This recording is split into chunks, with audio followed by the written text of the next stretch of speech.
إذا ما اعترى القلب ظلم الهموم، إذا ما طغى الروح ليل الوجوه، وهاجت شجوني وعم الظلام، وأضمت بأرجاء قلبي السموم، وهاجت شجوني وعم الظلام، وأضمت بأرجاء قلبي السموم.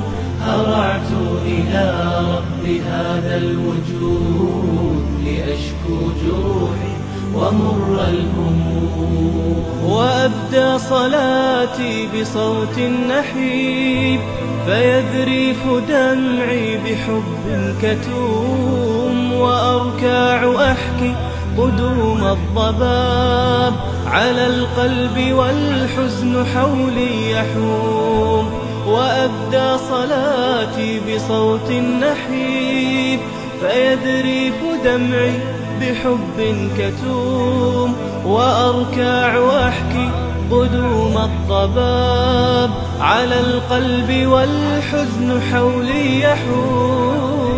أناجي فيسمع مناجاتي.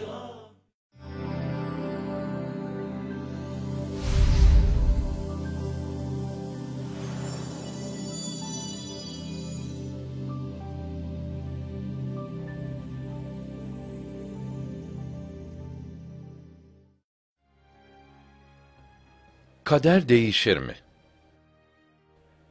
Bu soru, birçok insanın cevabını vermekte zorlandığı bir sorudur. Zira kader değişir dese, kader, Allah'ın ilminin bir ünvanı olduğundan, kaderin değişmesi demek, Allah'ın ilminde bir artma veya eksilme manasına geleceğinden mümkün değildir. Mesela, Allah onun öleceğini bilirken ve öyle takdir etmişken, o kimse ölmese, yani kaderi değişse, bu takdirde Allah'ın ilminde bir değişiklik olmuş, Allah'ın bildiği bir şey gerçekleşmemiş, bilmediği bir şey gerçekleşmiş olur ki, bu da Allah'ın ilim sıfatında bir artma ve eksilmeyi netice verir. Bununsa Allah hakkında düşünülmesi doğru değildir. Demek, kaderin değişmesi, Allah'ın bildiği şeyin kaza edilmemesi, yani yaratılmaması ve bilmediği bir şeyin meydana gelmesi manasına gelir ki, bu mümkün değildir. O halde, kaderin değişmeyeceğine, Allah'ın bilgisine muhalif bir şeyin olamayacağına itikad etmemiz gerekir. Nitekim bu meseleyi ezeliyet bahsinde incelemiştik. Kaderin değişmeyeceğini kabul ettiğimizde, bu sefer de şöyle bir mesele ortaya çıkıyor. Peygamber Efendimiz sallallahu aleyhi ve sellem, sadaka verenin ömrünün uzayacağını, sadakanın belayı def edeceğini ve akraba ziyaretinin rızıkta artmaya ve berekete sebep olacağını hadisleriyle bizlere bildirmiştir. Bu hadisleri de tek başına mütalaa ettiğimizde sanki şöyle bir netice çıkıyor. Mesela Allah kuluna 60 senelik bir ömür takdir etti ve kulunun bu kadar yaşayacağını ezeli ilmiyle biliyor. Ancak bu kul sadaka verdi ve Allah'ın takdirinden fazla olarak 70 sene yaşadı. Ya da Allah ona bir musibetin geleceğini ezeli ilmiyle biliyordu. Ancak o kişi bir sadaka verdi ve bu sadaka o musibetin gelmesini önledi. Neticede sanki Allah'ın bilgisine ters bir durum ortaya çıktı. Allah onun öleceğini veya ona musibetin geleceğini bilirken ölüm ve musibet ona gelmedi. Yani kaderi değişmiş oldu. O halde bu iki meselenin, yani kaderin değişmeyeceği, çünkü kaderin Allah'ın nihayetsiz ilminin bir ünvanı olduğu ve Allah'ın ilminde artma ve eksilme söz konusu olamayacağı meselesiyle sadakanın ömrü uzatması, belaları def etmesi gibi kaderde değişiklik olabileceğini ifade eden hadisleri bir arada mütalaa etmemiz gerekiyor. Bu kısa izahtan sonra şimdi kader değişir mi sorumuzun cevabına geldik.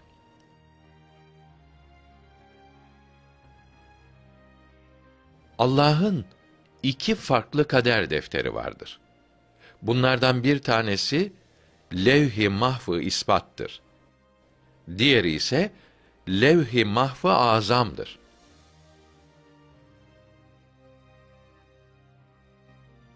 Levh-i mahf-ı ispat denilen kader defteri, Cenab-ı Hakk'ın yazar bozar bir tahtasıdır. Bu defterde yazılan her şey, bazı şartlara bağlanmıştır ki, bu şartlar yerine getirilmezse, yazı kaza edilmez ve değişir. Mesela, levh-i mahf-ı ispat defterinde, falan kulun 60 sene yaşayacağı yazılmıştır. Ancak bu yazı, kulun sadaka verme şartına bağlanmıştır. Eğer o kul sadaka verirse, bu kadar yaşar. Vermezse, daha az yaşar.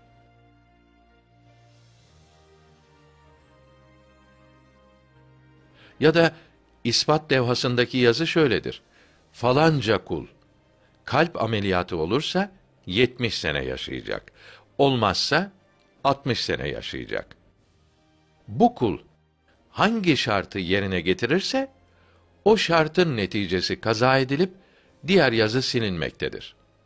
İşte sadakanın ömrü uzatması, belayı önlemesi gibi değişiklikler kaderin bu defterinde olmaktadır.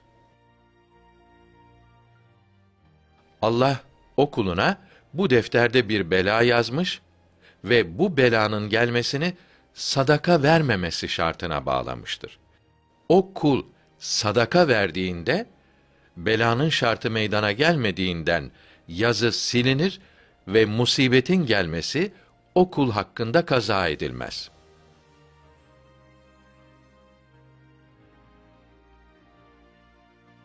Nitekim Allah şöyle buyurmuştur: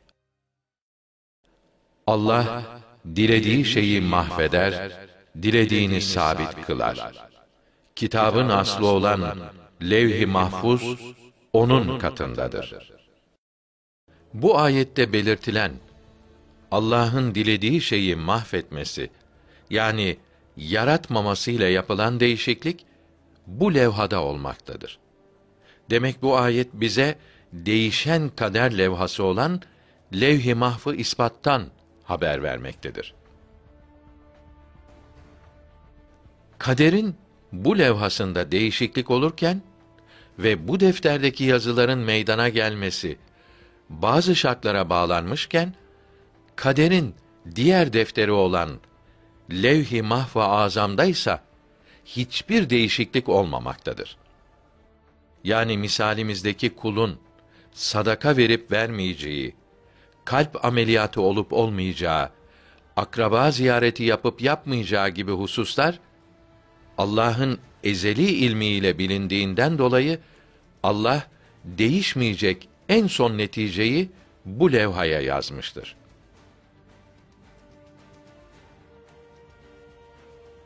Bu levha Allah'ın nihayetsiz ilminin bir tecelligâhıdır. Ancak burada ilmin maluma tabi olması kaidesini ve Allah'ın zaman ve mekandan münezzeh olduğunu ifade eden ezeliyet sıfatını unutmamak gerekir. Yani Allah'ın bu bilgisi bizi bir işe zorlamamakta. Bilakis biz irademizle neyi yapacaksak Allah onu bilmektedir. Şimdi akla şöyle bir soru gelebilir: niçin iki tane kader levhası var? Değişen ve şartlara bağlanan kader defterine ne gerek var? Bu soruya İki açıdan cevap verilebilir. 1. Allahü Teala kullarını hayırlara teşvik etmek için bu levhayı tanzim etmiştir.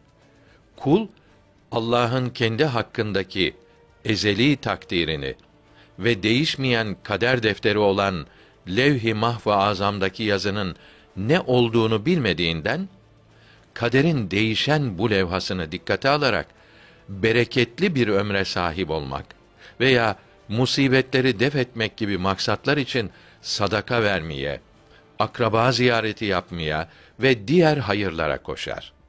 Ve bu sayede sevap kazanır. 2.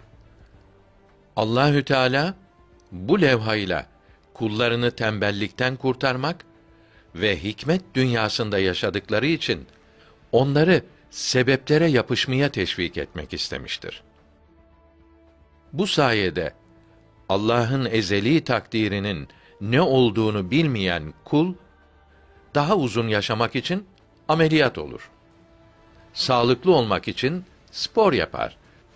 Rızkı için çalışır. Yani kul şöyle düşünür: Allah bana vereceği rızkı çalışmam şartına ya da uzun ömrü ameliyat olmam şartına bağlamış olabilir. Ben bu yüzden sebeplere yapışarak vazifemi yapmalıyım. Rızkım için çalışmalıyım. Sağlığım için gerekeni yapmalıyım. Ve daha sonra neticeyi Allah'tan bekleyerek kısmetime razı olmalıyım.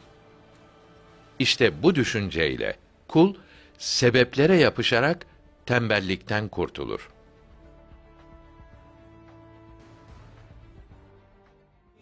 وأشدو فيهتز قلبي الرؤوف فتشدو بروحي تراني موجد وأشعر أني وطأت النجوم